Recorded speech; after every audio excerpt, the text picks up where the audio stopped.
Selamat siang pemirsa, Anda kembali menyaksikan Sumatera Utara hari ini untuk edisi Senin 5 Februari 2024. Kali ini bersama saya Putri Rahmadanizin. Sejumlah informasi telah dirangkum tim redaksi kami untuk Anda dan berikut informasi selengkapnya.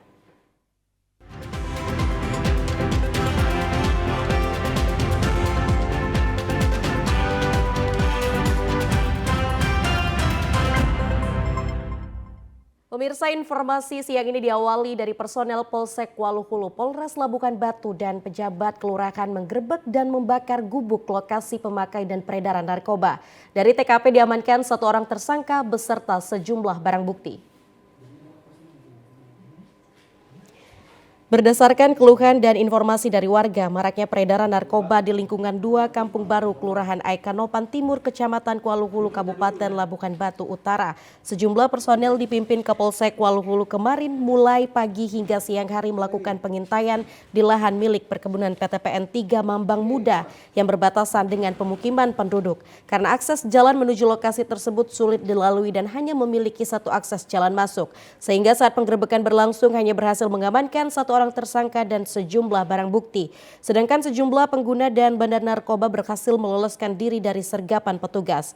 Kapolsek Waluhulu AKP Nelson Silalahi menjelaskan dari lokasi ditemukan barang bukti sejumlah alat hisap, plastik dan kaca pirek berisi sisa narkoba jenis sabu serta sabu seberat 1 gram dalam kemasan plastik kecil. Satu orang tersangka berinisial DP Marpaung, warga Kisaran. Sini kita temukan satu masyarakat yang baru selesai memakai narkotika jenis sabu, di mana kita temukan bekas-bekas pemakaian narkotika jenis sabu dan juga alat kaca, alat bantunya untuk menghisap sabu-sabu. Sedangkan yang lainnya sudah melarikan diri. Nah, kita temukan juga ini satu paket, banyak sabu-sabunya ada paket. Ini dalam ukuran diperkirakan 1 gram ini, dan juga alat kaca yang masih terdapat bekas sisa pemakaian narkotika dan juga alat hisapnya. Kapolsek Waluhulu menghimbau pemilik kebun dan semua pihak untuk membantu tugas polisi mengungkap dan memberantas peredaran narkoba di tengah-tengah masyarakat.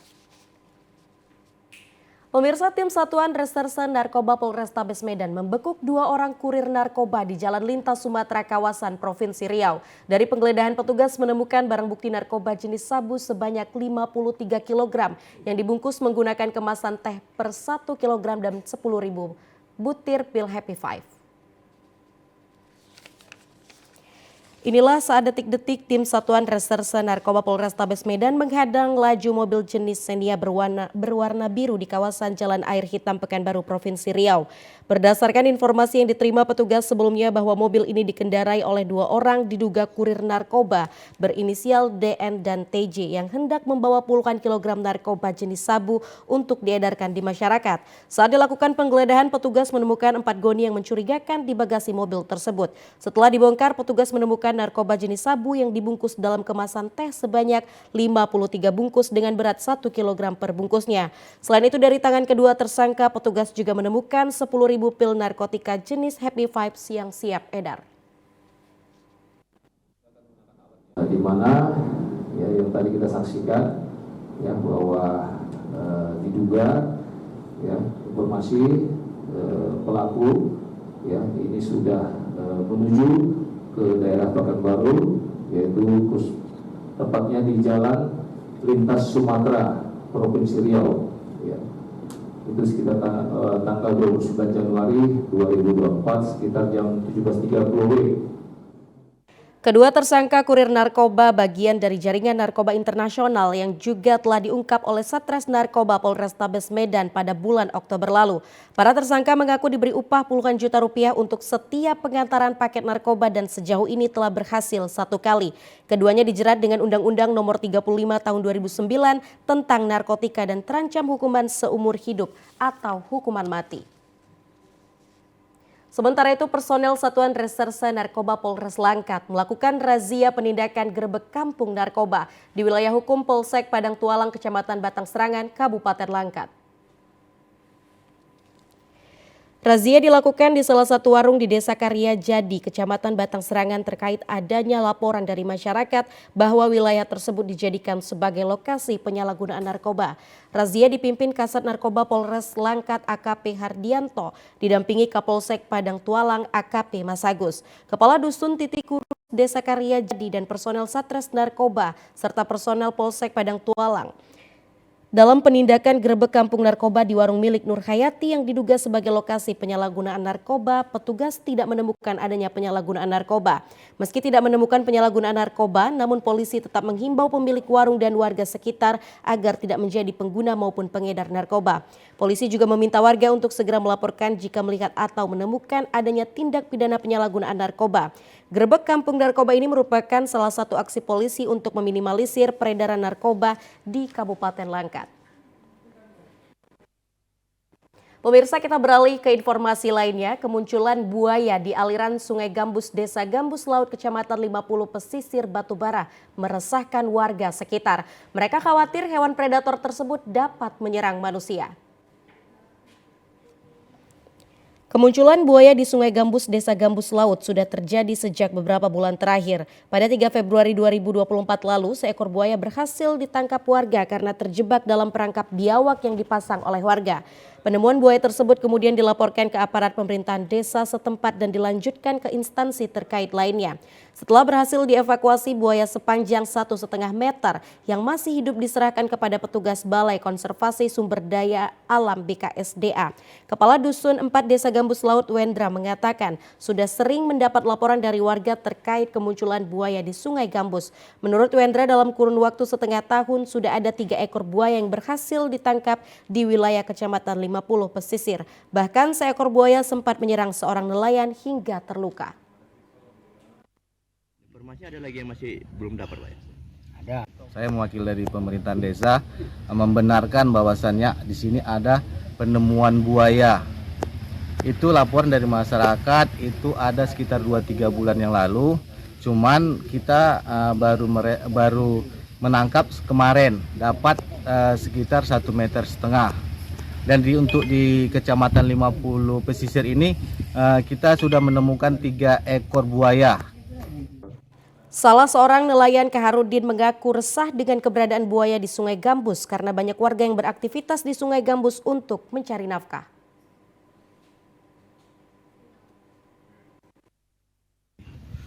Ya, kami itu merasa resah karena usaha kami di sungai.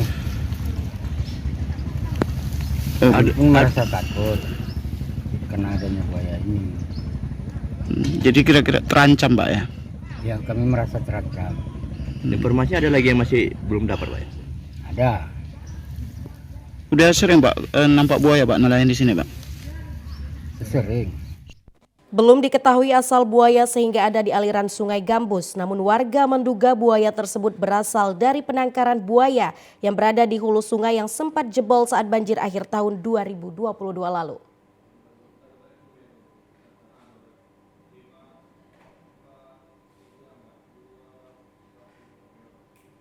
Pemirsa, informasi lainnya akan kami hadirkan usai jeda pariwara berikut ini. Tetaplah bersama kami.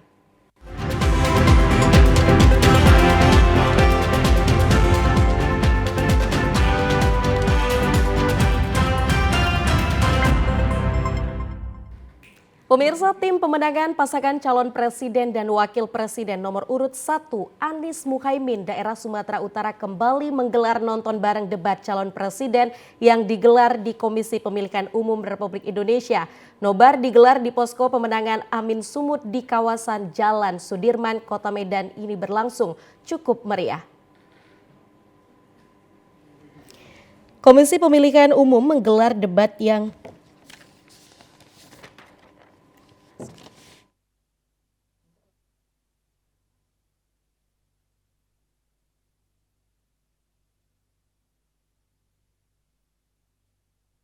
Komisi Pemilihan Umum menggelar debat yang kelima atau terakhir bagi pasangan calon presiden dan wakil presiden Republik Indonesia yang akan bertarung pada pemilihan umum 14 Februari 2024. Pada debat kali ini mengangkat tema terkait dengan kesejahteraan sosial, kesehatan, kebudayaan, pendidikan, teknologi, informasi, ketenagakerjaan, dan sumber daya manusia ini. Terlihat para calon presiden lebih mengedepankan visi misi dan langkah yang akan diambil jika nantinya terpilih. Ketua Tim Pemenangan Daerah Anies Muhaimin Sumatera Utara, Edi Rahmayadi mengatakan pada debat terakhir Capres kali ini Anies Baswedan kembali unggul dibanding dua lawan debatnya. Menurut mantan Gubernur Sumut ini, Anies menjawab seluruh pertanyaan yang diajukan oleh panelis dengan komprehensif dan terukur, serta berlandaskan keilmuan dan intelektualitas yang memang melekat pada dirinya. Dan jika sudah bisa memastikan dan memperkuat pilihan kita, saya katakan tadi, seorang yang mempunyai intelektual itu belum bisa memastikan hanya mengutarakan waktu yang ada. Tetapi dengan intelektual itu kita bisa melihat orang-orang yang sedang melakukan kontestasi. Berakhirnya debat Capres-Cawapres yang digelar oleh KPU RI ini, Edi Rahmayadi berharap masyarakat telah menentukan pilihannya untuk Indonesia yang lebih baik lagi ke depannya. Ia juga menargetkan kemenangan sebesar 70% di Sumut bagi pasangan Capres-Cawapres nomor urut 1 Anies Muhaimin di hari pemilihan nanti. Pemirsa, ratusan masyarakat Mandailing Natal antusias mengikuti nonton bareng debat kandidat terakhir calon presiden. Di sela-sela acara debat berlangsung, tim kemenangan daerah Prabowo dan Gibran menghibur penonton dengan membagikan hadiah door prize undian dan uang tunai. Dari berbagai kalangan masyarakat di Mandailing Natal ikut menyaksikan debat kandidat terakhir calon presiden yang diselenggarakan tim kemenangan daerah Prabowo dan Gibran di Posko Gerindra. Masyarakat yang hadir sejak pukul 6.30 WIB ini diberikan makan, minum, dan kupon undian door prize. Hadiah door prize mulai dari sepeda, peralatan rumah tangga, barang elektronik, dan sejumlah uang tunai bagi masyarakat yang berhasil memenangkan aksi goyang gemoy yang paling terbaik. Ketua TKD Prabowo dan Gibran Erwin Effendi Lubis mengatakan hasil dari debat terakhir calon presiden dapat dinilai semua calon kandidat. Baik nomor 1, 2, dan 3 mereka adalah putra terbaik bangsa Indonesia. Semua kandidat menginginkan yang terbaik untuk rakyat Indonesia. Untuk calon presiden nomor urut 02 tidak pernah menyerang pasangan lain, hanya menyampaikan visi dan misi keberlanjutan. Kita masyarakat Mandailing Natal juga akan objektif melakukan penilaian, kajian, dan keputusannya di pemilihan di tanggal 14 yang akan datang. Mudah-mudahan masyarakat Mandailing Natal tidak terjebak di dalam opini yang dibentuk oleh kelompok tertentu.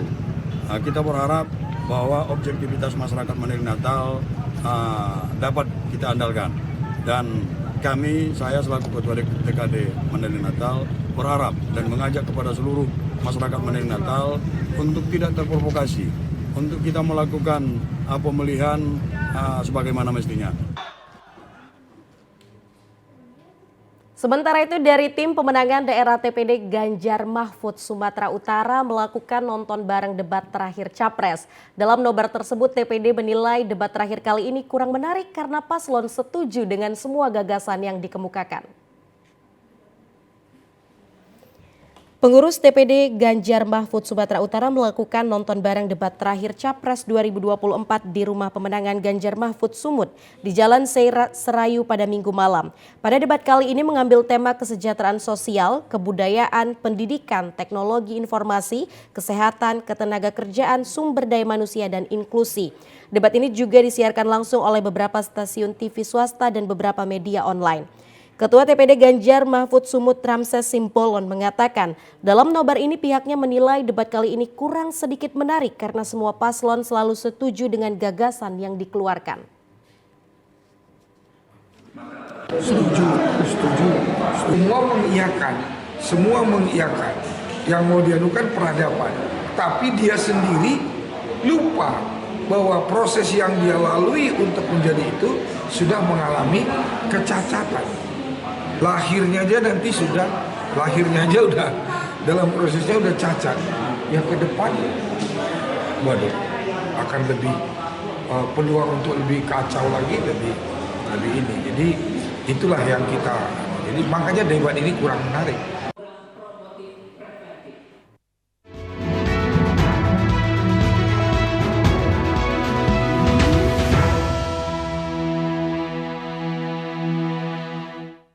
Pemirsa, menjelang pemilu 2024, KPUD Toba semakin intens melakukan penyortiran dan pemeriksaan logistik kertas suara yang telah diterima. Sesuai dari hasil penyortiran dan pemeriksaan, KPUD Toba menemukan 60 lembar kertas surat suara DPRD Provinsi Dapil 9 yang rusak. Ketua KPUD Kabupaten Toba, Sugar Fernando Sibarani, ketika dikonfirmasi saat melakukan pengawasan penyortiran di Balge Kantor Sekretariat KPU Toba pada Minggu kemarin mengatakan, kerusakan pada surat suara tersebut terdapat tetesan tinta dan tulisan yang tidak jelas. Selain itu ada juga surat suara yang sobek dan juga bolong. Dalam melakukan penyortiran surat suara pemilihan umum 2024, KPUD Toba mengundang pihak Bawaslu dan kepolisian. Sugar juga menjelaskan sebelumnya dari hasil penyortiran diindikasikan surat suara yang rusak sekitar 1.990 lembar. Namun sesuai dengan arahan dari KPU RI saat pemeriksaan kembali sesuai dengan Juknis nomor 1395 KPU RI, ternyata sebagian masih layak digunakan sebagai surat suara yang sah. Pelipatan surat suara dilakukan sejak Desember dan seluruhnya telah selesai dikerjakan. Pada proses pelipatan surat suara dipantau secara cermat oleh petugas sekretariat KPU. Surat suara yang dilipat terdiri dari 5 jenis, yakni untuk pemilihan PPWP dan DPD, DPRD Kabupaten, DPRD Provinsi, serta DPR RI. Seluruhnya 764.010 lembar surat suara. Sugar juga menambahkan pendistribusian ke KPPS 5 jenis surat suara pemilu 2024 akan dilakukan 1 hari sebelum hari pemungutan suara, yakni 13 Februari 2024. Ya, yang diindikasikan rusak. Namun setelah ada arahan dari pimpinan kita KPRI agar coba diteliti kembali surat suara yang rusak tersebut, kemudian kita melakukan sortir kembali terhadap surat suara rusak tersebut dengan mengundang pihak Bawaslu, Kabupaten Toba dan juga kepolisian. Hingga dalam beberapa saat setelah kita melakukan sortir terhadap surat suara tersebut, paling hanya dari sekitar 5-10% lah yang dianggap rusak, memang benar-benar rusak dan tidak layak dipakai. Mengingat pemilu merupakan sarana demokrasi dan integritasi bangsa, kepada semua pihak termasuk seluruh elemen masyarakat untuk ikut berperan aktif mensukseskan pemilu 2024. Pemirsa, Badan Pengawas Pemilu Daerah menggelar bimbingan teknis kepada seluruh anggota panitia pengawas pemilu kecamatan dan pengawas desa serta kelurahan sekabupaten Labukan Batu di aula salah satu hotel di Aikanopan. BIMTEK kedua yang digelar Bawaslu Labura ini bertujuan untuk memberikan informasi terkait menerapkan aturan saat berlangsungnya kampanye yang dilaksanakan oleh koalisi partai politik, caleg dan DPD sesuai PKPU dan Undang-Undang Pemilu yang berlaku.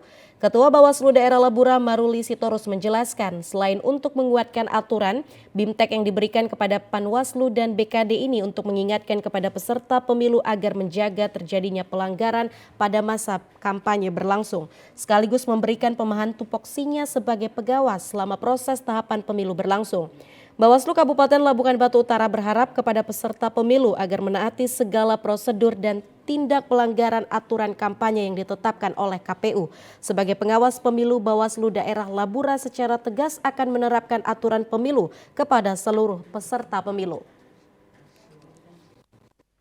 Hari ini kita sedang melakukan BIMTEK penguatan untuk kapasitas teman-teman kecamatan dan juga PKD, yaitu terkait dengan masa kampanye. Kita menguatkan tentang bagaimana teman-teman pengawas di lapangan untuk mengawasi tahapan kampanye ini terkait dengan menegakkan peraturan-peraturan tentang aturan kampanye dan mana yang dibolehkan dan mana yang tidak dibolehkan. Dan sekaligus juga upaya dalam melakukan pencegahan terjadinya pelanggaran dalam masa kampanye sekarang ini. Pemirsa, pedagang sekota Medan menyoroti isu kesehatan dan kesejahteraan sosial pada debat kelima Capres 2024. Prabowo secara tegas lebih mengutamakan makan gratis daripada internet gratis. Pendukung calon presiden nomor urut 2 yang tergabung dalam Reborn Pasar dan Pedagang Kota Medan menggelar nonton bareng debat kelima Capres 2024 di Jalan Rotan Medan Petisah kemarin. Debat kelima Capres 2024 langsung dibawakan dua moderator, yakni moderator Andromeda dan Mercury Dwi Anggia ini mengangkat tema kesejahteraan sosial, kebudayaan, pendidikan, teknologi informasi, kesehatan, ketenagakerjaan, sumber daya manusia, dan inklusi. Dalam sesi tanya jawab pada debat terakhir, Prabowo sependapat dengan Anies bahwa aktivis sangat membantu pekerjaan migran dan berperan aktif sangat penting. Selain itu, Prabowo terlibat saling kritik terkait makan gratis versus internet gratis. Prabowo secara tegas lebih mengutamakan makan gratis untuk rakyatnya. Pada kesempatan nonton bareng ini, masyarakat yang tergabung dalam Reborn Pasar dan Pedagang Kota Medan menyoroti paparan Ganjar Pranowo dan Prabowo, yakni internet gratis versus makan gratis. Menjawab pertanyaan Ganjar, Prabowo menegaskan internet gratis bagus untuk perkembangan digital, namun lebih baik program makan gratis. Sekretaris Reborn Pasar Budiman Sitepu mengatakan, pedagang Kota Medan sangat mengapresiasi paparan Prabowo yang lebih mengutamakan makan gratis daripada internet gratis. Selain itu juga program makan sehat sangat memperhatikan kaum disabilitas. Untuk masalah disabilitas, kita dari Reborn memang terjun ke lapangan langsung, Bang. Kita melihat terkhusus di Pasar Sentosa. Kita melihat disabilitas ini memang perlu untuk diberikan anggaran lebih dan dalam jangka waktu kalau bisa dipercepat gitu. Reborn terkhusus kami sangat mendukung program untuk susu dan makan gratis itu yang disiapkan oleh Pak Prabowo sendiri, karena memang itulah pondasi kita untuk dalam kehidupan sehari-hari terkhusus pedagang, Bang. Hal senada juga dikatakan mewakili pedagang Johnson Simangunsong menegaskan sangat mendukung program Prabowo yang telah dipaparkan pada debat terakhir tersebut, yakni makan sehat. Kami semakin mantap karena kami lihat tadi debat tadi jelas Pak Prabowo dan timnya mengutamakan makan yang bergizi. Karena apapun ceritanya, kita pedagang-pedagang ini memang mau cari makan kan gitu kan. Apalagi tadi beliau menyampaikan makan nomor 1, internet tadi tetap dibikin gratis. Oh, itu udah sangat luar biasa kan. Setelah nonton bareng debat Capres, para relawan membubuhkan tanda tangan pada spanduk sebagai dukungan penuh kepada pasangan Capres 2024 Prabowo Gibran. Ya pemirsa, informasi tadi sekaligus menutup perjumpaan kita di Sumatera Utara hari ini. Mewakili seluruh kerabat kerja yang bertugas, saya Putri Rahmadanizin. Terima kasih atas perhatian Anda, selamat siang dan sampai jumpa.